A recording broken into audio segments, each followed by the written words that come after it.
Have a seat. To the people in the East and the people of the West, I am the trustworthy, the honest.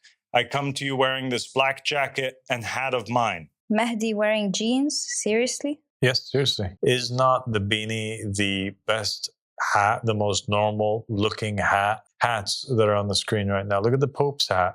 What is normal? There shouldn't be any price that you wouldn't pay to help me carry this burden. So that's the thing.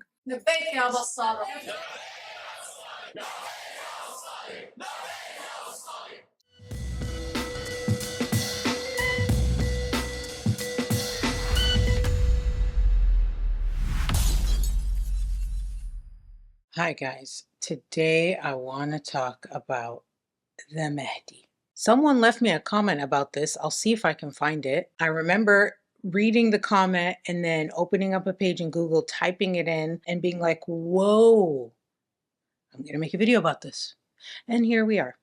This guy started out infiltrating cults and making documentaries about them. And then he started his own cult, and the allegations are very serious. And it's also very weird. What are they talking about? They should say nothing in regards to allegations of sexual scandals. This is totally normal. To really understand the story, we have to go all the way back to the 80s, 1983 to be exact, because that's when the future Mehdi cult leader baby was born. His name was Abdullah Hashim, and his father was Egyptian and his mom was American. He grew up in Indiana and went to high school there, and he would then meet his friend who would become his business partner, really, and this is a guy called Joseph McGowan. When both of them were in high school, they were known for wanting to be famous. They did a lot of comedy stuff. According to their former teacher, this is what she had to say, quote, about the future Mehdi.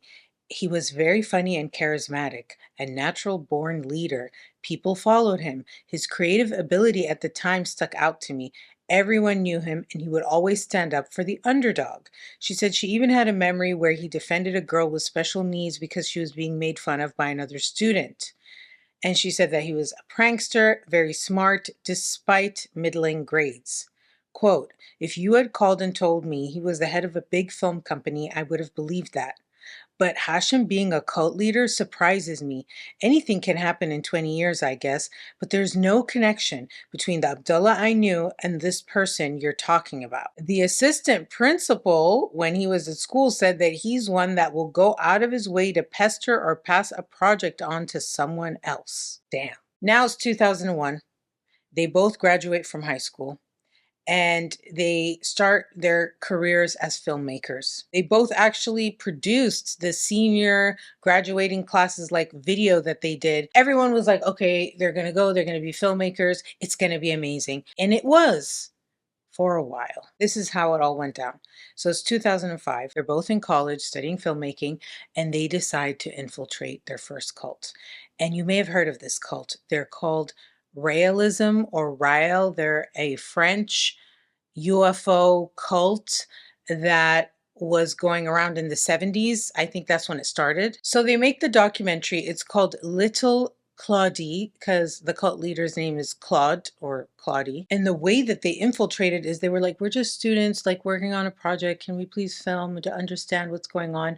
And then they end up making this documentary, which was not good for the cult that they were infiltrating. They made them look like a cult. They infiltrated 2005. The documentary came out in 2006. And in 2007, the cult sued them for $1 million.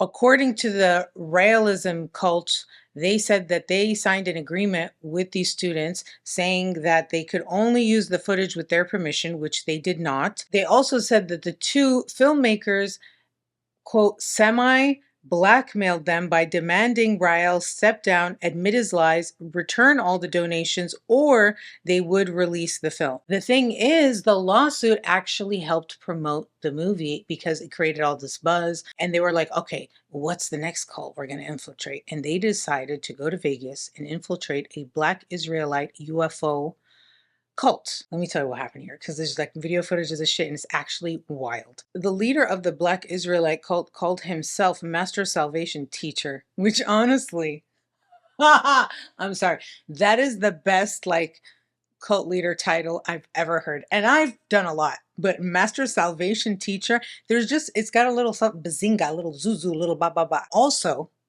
he told his followers that he could summon UFOs. Some way, somehow, this made it to the local news. When they did this segment, they thought that he was going to try to summon the UFO and nothing would happen and it would be this funny segment. But tell me why. He did the summoning and some object appeared in the sky. Even the guy doing the newscaster guy was like, kind of like, we weren't, what's happening? All right, guys, just listen up here. This guy says the Old Testament, written in Hebrew, taught him how to summon UFOs. We met up with Prophet Yahweh. We picked the day, we picked the time, and we picked the location.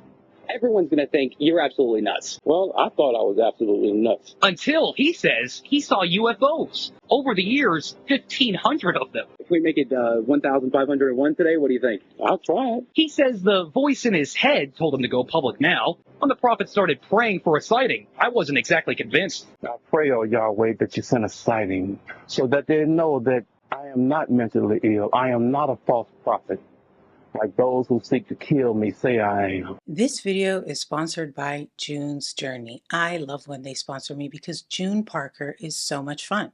She's an amateur detective, just like me, and she's nosy, also just like me. And this game is very aesthetic and glamorous, set in the 1920s. You can get into the vibe. What I like about this game is it's a hidden objects game, which I love with like my attention to detail, the way they design the different scenes. And then you find these clues and it helps you progress. And then also, I love the decorating aspect. Like I just did my garden. I put these little beagles that I got in there with my little chairs in the garden. It's very cute. I like it very much. I like my house and then the little walk to the mailbox and all that. I love to play this game as a distraction because if there's one thing I don't like, it's the sound of my thoughts. So I play this game. It gets me so immersed. If you want to vibe out, okay, you can download this game on any app store, Android, iPhone. You can also play it on PC. You could click the link in the description or you could click on this QR code that I have provided for you here on the screen that you can clickety click clack. Enjoy the game. See you later. Bye. I think something straight up. Oh, brother, look at it. There it is. You can barely see it, a white speck. Then another sighting. There it is. I got it. Photojournalist Jonathan Hawkins locks in on it. Let's take a closer look here. It's an orange sphere that appeared out of nowhere. I call the boss with an unexpected change in my story. I can see it clear as day. In fact, it's bright. It's moving pretty fast. It's going to Nellis Air Force Base. It wants to be seen. Toward us now, I think. What? See, it's coming up toward us. Whoa, man! Oh, hallelujah! Then, a few seconds later, it disappeared. It's going back up in space. Prophet Yahweh isn't concerned. He says it'll be back. So during this time when they're doing these documentaries and dealing with the lawsuit, like they were talking to media about what they did and why they don't think it was wrong. So I want to read you what they said at the time. They said that they were working to slay these dragons and debunk false prophets. Joseph McGowan said, I want this out there so parents can see what's going on and protect their kids. They said, we don't want their money. We want them done. We want to keep kids from being sucked in by this. I want this out there so parents can see what's going on and protect their kids. We are like CIA agents for God. We're on the front lines and we have to do what's necessary to expose these frauds. It's also around this time, around 2007, where their documentary filmmaking starts to become very conspiratorial. Like we're talking, reptilians. He does this documentary called The Arrivals, and he said it was to bring about the New World Order, and it was about exposing celebrities as being part of the Illuminati. In 2008, he ends up in Egypt, specifically Dokki, Egypt, which is not far from Cairo. When he goes to Egypt, he joins this guy who is a cult leader there, who's actually from Iraq, who started his cult around 2003 during like the war. His name is Ahmed al-Hassan. He was kind of like trying to say he was the new Messiah, the Mahdi, who's like basically someone who's supposed to come during the end times. This is a rough simplification. And basically like a symbol of the end times, and that people should follow him, and like he's kind of a messenger from God and blah, blah, blah. He claimed he was that. His group was called the White Banners of the East. And not only did the future Mahdi join him, but his filmmaker friend from high school, Joseph, joined as well. So they're in Egypt now in this cult. And we don't know if they're in here legitimately, like joining them, believing them, or if they're just doing what they usually do, which is infiltrate them. Legal issues that he was having with the lawsuits and stuff. He also said, quote, "I learned the FBI raided the house of my former web admin living in the States and seized all the computers and materials relating to my old site. I was informed that they were questioning her about me and about the sudden surge of anti-government Illuminati videos. And the FBI asked if I was a sheikh and questioned my whereabouts." He's like, the FBI is on my tail. I got this lawsuit going on. I've joined this cult in Egypt. What should my next move be? I'm going to start my own cult. Duh. Not only is he going to start his own cult, he's going to take a bunch of the followers from the other guy with him. And he's going to call his one the Black Banners of the East. But he's not really like fully breaking away. It's almost like an offshoot of this one. So now he's in charge of the Black Banners of the East, and he declares himself the Mahdi. Okay? He's like, it's me. It's always been me. It's always going to be me. He claimed that he is a descendant of the Prophet Muhammad. I am the son of Al-Hussein and the rightful heir to the Prophet Muhammad sallallahu alayhi wa alih. Here is his will, which he dictated on his deathbed. Give yourselves to God. Give yourselves to the family of Muhammad. He will deliver you. It is only a man from the family of Muhammad who can bring peace to the Middle East. Whoever accepts, accepts, and whoever doesn't, doesn't. Because of that, he's got this special, blood. Also around this time, there seems to be a falling out. The besties were beefing, and that's Joseph and Abdullah. They were fighting. Why? Because we don't know. I really don't know. But he did speak out, Joseph, and he said, Abdullah has a God complex. And he added, he kept me down and used many mental and emotional tactics to make me come back to him whenever I tried to get away. So they go their separate ways, but not for long. Now it's circa 2012, and basically from here until the end of the video, it's all gonna be crazy shit. All of it. This is where a new person comes into the scene, and this is very important because this person, she is missing. People think she was murdered at the direction, allegedly, of the Mahdi. And so it's 2012. The Mahdi's married, and he has 4 children, 2 girls and 2 boys. His brother is also married to a woman. She is German, and her name is Lisa Weiss. She's the one that's going to go missing. So Lisa lived with all of them when they were in the early days of the beginnings of this, Black Banners of the East. And she stayed with them for a long time. At this point, there's like 30-ish of them, and they all live like in the same apartment building in Egypt. Now he decides, okay, I'm rebranding, I'm moving, and I'm going big time. So instead of the Black Banners of the East, they're now known as the Ahmadi Religion of Peace and Light, or Aropal, or Aropal, AROPL for short. They also then moved to Germany at this time. In the beginning, it was very mild, nothing crazy, like just arranged marriages, coercion, control, your sleep deprivation, give me all your money, sell all your belongings. Nothing super crazy if you know about cults. But then it got weird, very weird. Abu Sadiq, there are these individuals who have appeared online. They've been making allegations against yourself and against this call. all of the holy figures that exist in these religions are surrounded with scandals. Prophet Lot is sleeping with his two daughters in the Torah. Abraham seemingly is giving his wife to Pharaoh in exchange for riches and things of this sort. Sexual scandals in general, they have always been associated with the prophets and the messengers. I mean, my goodness gracious, David is looking out the window. He finds a woman that's bathing. She's beautiful. He wants her. She's married. He takes her anyway, brings her to the castle. He impregnates her. He ends up basically killing the loyal soldier who was her husband. Then he ends up taking her as a wife, and she ends up becoming actually the mother of another vicegerent of God, and that is King Solomon. First of all, what do these people even believe in? What is this cult about? Well, now that they've rebranded, it's like Islam 2.0. How is it 2.0? Well, they say, first of all, we are interpreting it the correct way. The traditional interpretation of Islam, it's all wrong.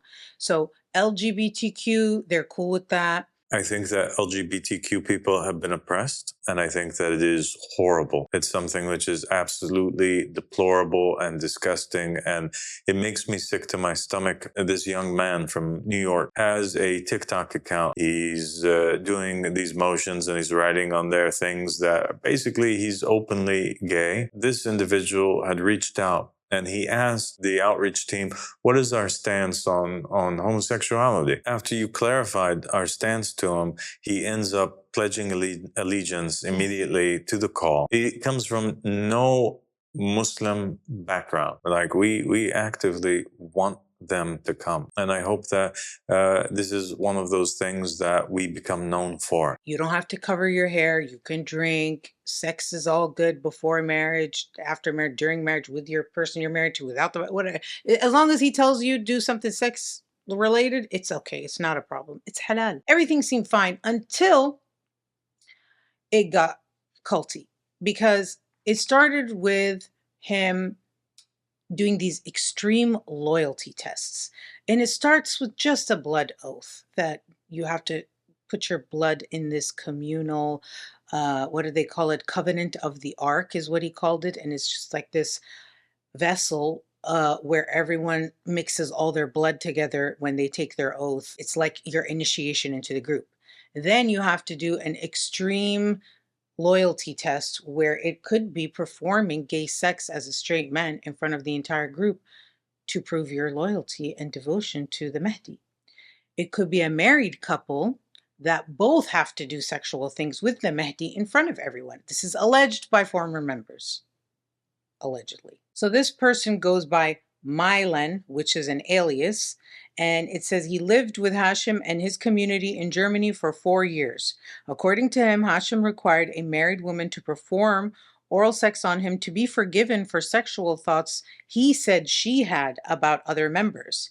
He alleges Hashim required members to perform sexual acts in front of other members as well. Another former follower alleges that Hashim made him perform sexual acts with another man within the group. Hashim claims in his book, Goal of the Wise, that paradise refers to earth and that there is no right or wrong. He writes that within this paradise, boys are also for sex for both men and women. So while this is going on in Germany, there are complaints now coming out.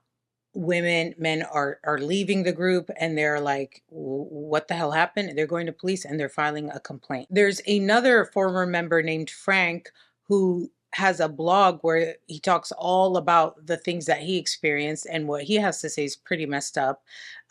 He said that when a brother and his wife decided to leave the community because Abdullah sexually abused her several times and other sisters, I was one of the first to be aware of why they were leaving. Then he told her that if she reveals this to anyone, she will lose her soul, her daughter will kill herself by falling and breaking her neck, and her husband will die, but she will stay alive. That's another part, is this idea that he had these like magical powers, what they would call miracles. The miracles of the Mahdi. This is what his followers claimed they witnessed. 1 says, I saw him resurrect my wife from the dead. Some members claimed that he healed their terminal cancer. A lot of these members were sick and they would show up and he would claim to do miracles and then they would get better. But then there was actually the ex-wife of that Joseph guy. She spoke out recently and she said actually they were being sent to the doctor to get traditional medical treatment and then they got better because of that. But he took credit for it in front of everyone else. And then the person was like, yes, he cured me by just taking me to the doctor. What a miracle. Also, he makes the moon disappear. Someone said, I saw him turn leaves into living animals. This person says, he sees a cloud of smoke. He says, this is a jinn or angels. If we see a satellite moving at night in the sky, he says it is a star that he moved himself. So in addition to calling him the Mahdi, they also really always call him Master. Do you know that story I think it's like in all the Abrahamic religions, correct me if I'm wrong, but it's the story of like God asking Abraham to sacrifice his son, and then Abraham was like gonna do it, and then at the last minute God's like, no, no, no, okay, I was just testing you. Now that I know you're gonna kill your son for me, here's a lamb, you can sacrifice it, and then that's like the story. Well, apparently he asked that of his followers, like, kill your son for me, just like God told Abraham, and that they were willing to do it. Let me read you the quote. It said, based on former members' allegations, initiation rites involve extreme loyalty tests, such as jumping off cliffs or even killing a firstborn child, paralleling the biblical story of Abraham. However, it is unclear if these acts have actually been carried out. But that guy Milan, who I told you about, he said, quote, Abdullah told me to put my arm in a cutting machine. He told another member to jump from a third-story building and someone else to jump into the fire. Additionally, he would take these members who were not drinking or doing drugs because they thought it was a sin, and he's teaching them that it's not a sin, but they still don't want to do it even though they believe like his other teachings. But he would force them to go to strip clubs and drink, and then he would film them doing that, knowing that they already like have shame with that and think that that's wrong. So it's almost like to blackmail and control them. He would do that alone. But again, it's all extreme loyalty tests to show your faith and devotion to the Lord. You know how it goes. When this guy was like telling him that, I feel really messed up about this. I don't want to drink in the strip club and it's wrong. And then he's like, no, no, no, it's not wrong. This is how you heal yourself. You have to go to a prostitute and everything's going to be okay. And I'll film it. It's just chill. And here is where we get to the point where there are allegations of murder. A former member said that he was asked by the Mahdi to kill someone, and the person he wanted dead was someone who had an affair with the wife of one of his followers. There's a group chat where the Mahdi says in the text, I'll show you a way to kill him with no one knowing about it.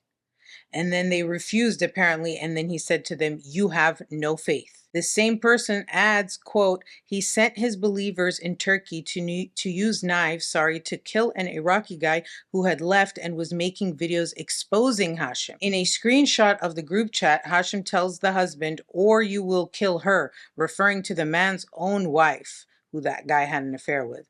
Hashim is grilling him on what sexual activities his wife partook in. The husband responds using the term master for Hashim, which is common for his followers. That guy Frank, who has the blog, he also talked about this murder thing, and he said, quote, that one day while I was in Abdullah Hashim's office with brother Mark, he first asked Mark, if I ask you to kill Frank by planting a knife in his throat, would you do it? Then he asked me, if I order you to plant a knife in Mark's throat, would you do it? I said, I don't know.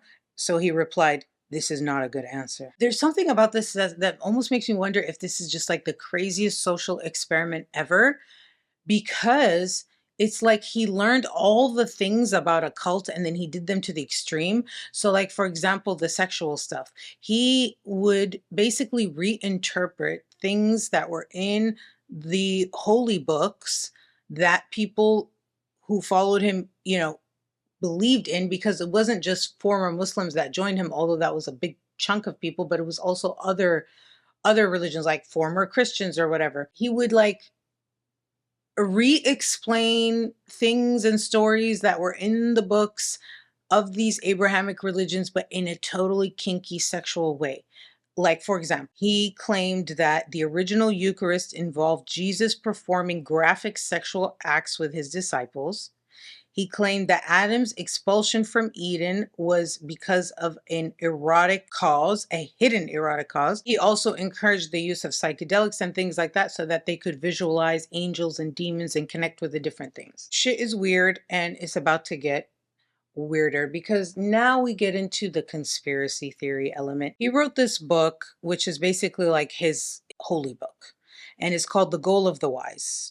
It's considered their sacred text of their religion that he wrote, with divine information. And this is the divine information. These are facts according to him. George Washington is actually Adam Weishaupt, who's the founder of the Illuminati. George W. Bush is the grandson of occult author Aleister Crowley. He says that before Jesus got crucified, he swapped souls with Simon of Cyrene, and the body of Jesus was crucified, but it was Simon's soul that suffered through it. In the Islamic teachings, the Mahdi comes as like a sign of the end times. So of course, you've got end times and cults. It's like this, man. It's like this. So these are some of the signs of the end times according to the Mahdi. Sharks and insects will start to consume humans. Ancient viruses will emerge from thawing permafrost. They will be waves and waves of cannibalism, floods and floods of blood. Mere hours or days away from a full flood. It's not a flood of water. It is a flood of blood. Airstrikes by F-35s and B-2 bombers. Another thing that he's very good at is promoting himself, right? Remember, he's a filmmaker and he had documentaries and he had movies and stuff. So there was one movie he made, I forget, that even was in the theaters for a while. So I think it was called Apache Tears in his early days. So he tells them these prophecies and predictions and stuff. And keep in mind, they all live together. Like there's like 200 of them together in a compound. And they all are told to sell all their possessions as usual and belongings and give it to him. And he will take care of them. They can live with him and he'll like protect them and usher them through the end times. So they're selling all their shit because they think it's the end times. Anyway, they don't need their shit when the sharks and the insects are trying to eat them. It's a whole different world, man. You don't understand. So here, you can have my house. I'll sell it. I'll give you the money. This guy gave him $200,000, like within a very short time of knowing him. The Mahdi told him that he was a reincarnation of Zeus. And so he was like, am I? Okay, you can have $200,000. If you believe that I am the Qa'im of the family of Muhammad, if you truly believe that, then there shouldn't be any price that you wouldn't pay to help me carry this burden. And Jesus said it. So that's the thing. As part of this loyalty thing, he would have them do this Pledge of Allegiance, where the followers would have to film themselves reciting this pledge, and then they would have to post it online and share it and stuff, which would promote the following, you know what I mean? So it was like part of their pledge was to kind of do some PR for him, and the pledges were weird. Assalamu alaikum. This is my pledge allegiance to the Mahdi. I bear witness that the Mahdi and the Mahdis are the proofs of Allah. Upon this I shall live, upon this I shall die, and upon this I shall be resurrected again. Upon this I shall live, and upon this I shall die, and upon this I should be resurrected again. Inshallah. Upon this I shall live, upon this I shall die, and upon this I shall be resurrected again.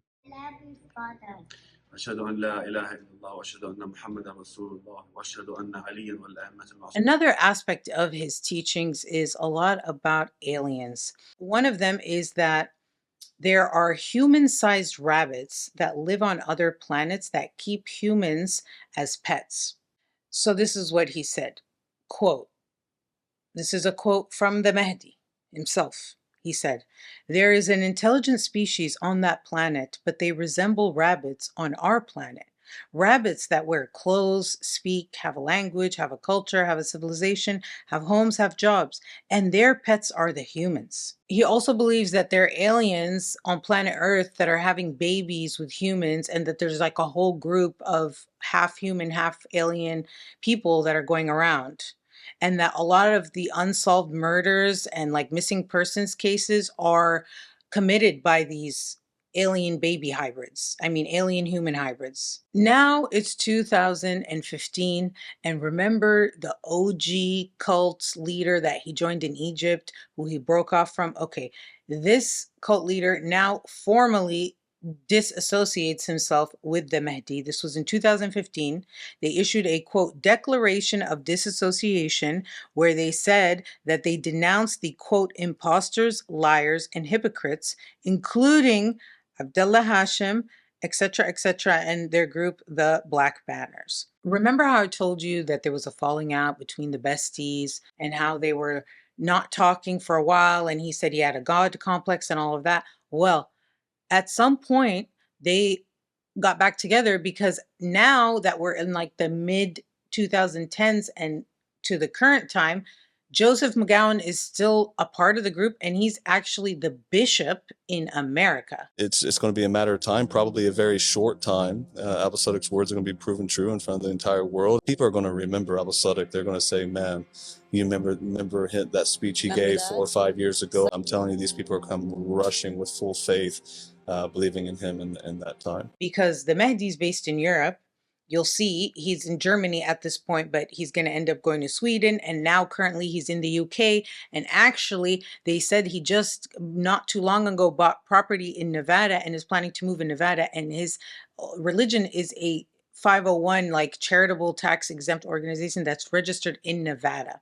And apparently the gun laws are really good there, and he wants to like create some type of army, allegedly, but I'm getting ahead of myself. So let's go back to the dissociation. Okay, they denounced him.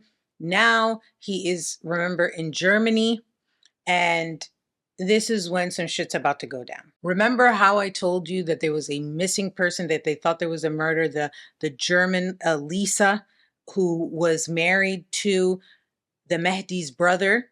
Okay. She was with them. She converted in 2012. She was with them in Egypt. She moved with them to Germany.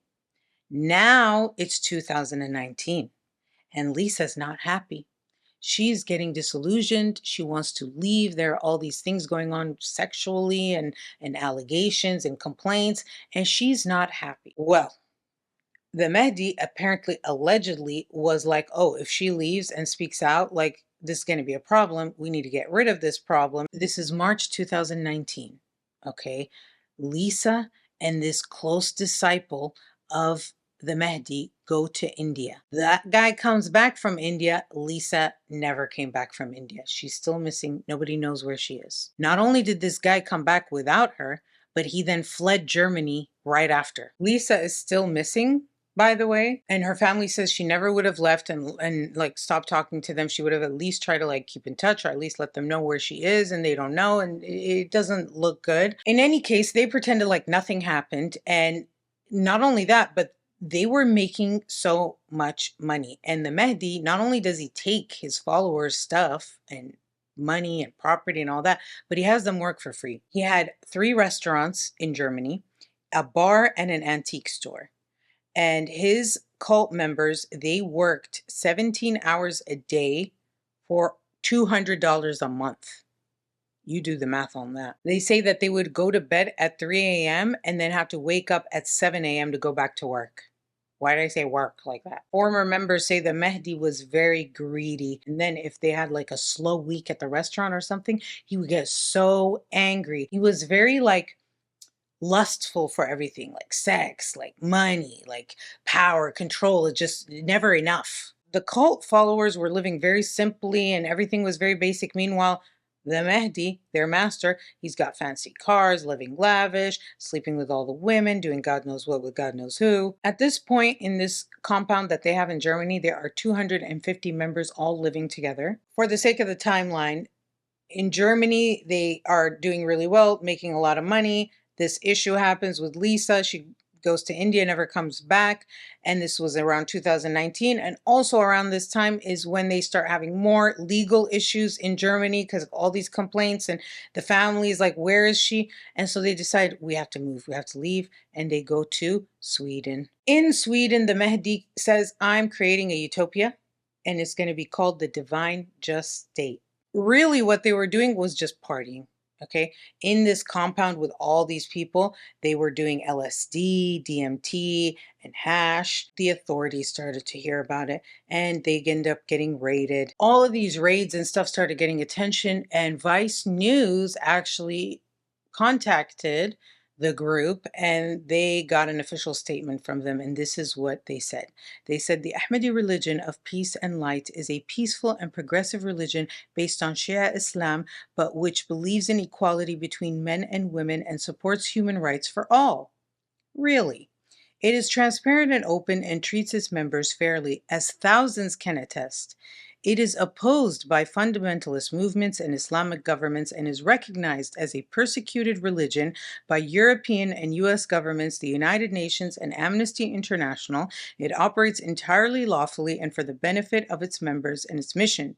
Any suggestion of unlawful behavior is categorically untrue, and the Europol is not aware of any such investigations or complaints. In Muslim countries that are very strict about that kind of stuff, where he had followers, they were getting persecuted in Iran, in Turkey, in Egypt, in Algeria. There were so many cases of his followers getting arrested for these charges that in Western standards is like against freedom of religion. Like you're punishing them for having a different religion. Organizations like the United Nations and Amnesty International were actually speaking out in support of them, being like they're being discriminated against for practicing their own religion, not knowing all this shit is going down behind closed doors. The United States, on the other hand, promotes democracy and the idea that people, and only the people, will elect the leader and not God. Did God not appoint Adam over the earth? Yes.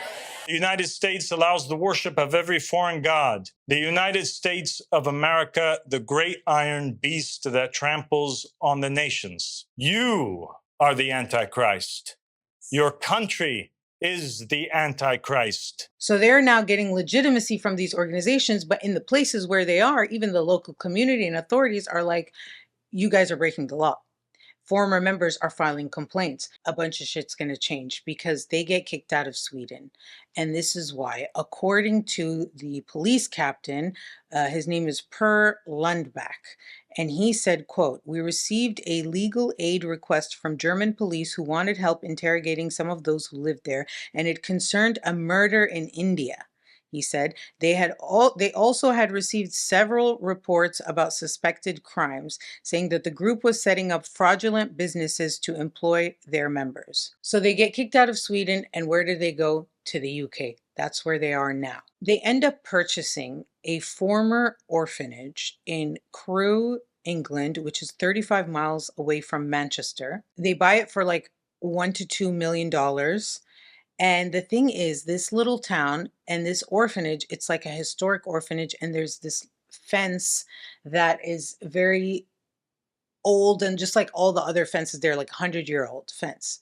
Well, when they came in, they say that they were starting to get harassed and threatened by the neighbors. And so they filed this thing where they wanted to build a 7-foot tall fence around their like compound in the UK, and the residents were pissed. They were like, we've had these for years and now you guys are coming in and you're trying to change them. The cult, they're like filing stuff in court being like, no, we don't want to do this, but we're being threatened and like this is our only option. Anyway, it turns into this whole thing. They end up actually backing down and not building the fence 7 feet high. After all that drama with the fence and stuff, they started doing what they always do, making money. They made $4.5 million in 2023, and 1.4 million of that was just from donations. And so that's the type of people that we are looking for, people that are willing to sell their homes and to come and be amongst the community and to follow me.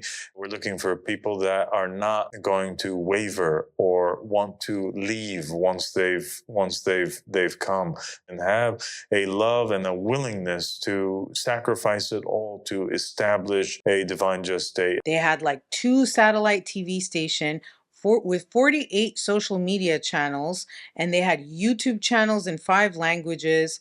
It was like a whole ass production. We have one satellite channel that broadcasts to Europe and Africa, and another one that goes towards the Middle East and North Africa. We are talking about 120 million homes where the message of the rise of the family of Muhammad Abdullah Hashim Abba Sadiq is reaching. We are now broadcasting to you in English, Spanish, French, German, as well as Arabic, Urdu, and Farsi. We are also taking care of 48 social media platforms in different languages. Every day we're getting new people who are responding to our calls. We have an entire team that are dedicated to contacting believers around the world. Here we get a glimpse of the editing suite for the School of the Divine Mysteries. We are now in the Holy Basilica. This is where Abba al-Sadiq, from his peace, films his School of Divine Mysteries. This is actually the place where Abba Sadiq, from his peace, grants divine revelations to the people of the world. April 21st, 2025. B. Schofield, a journalist at the Guru magazine. I've actually used her articles a lot. She talks a lot about cults, especially like modern, what do you call that? New age type of stuff, and the culty kind of side of that world. She writes this expose about him. And that is really when things kind of exploded. Adding to this was this video that he posted on his YouTube channel that went viral, where he basically claimed he was the Pope after the Pope died. Have a seat. The earth swallowed the false Pope. He was killed by the mere breath of the believers chanting, Labbaik ya Abba Sadiq.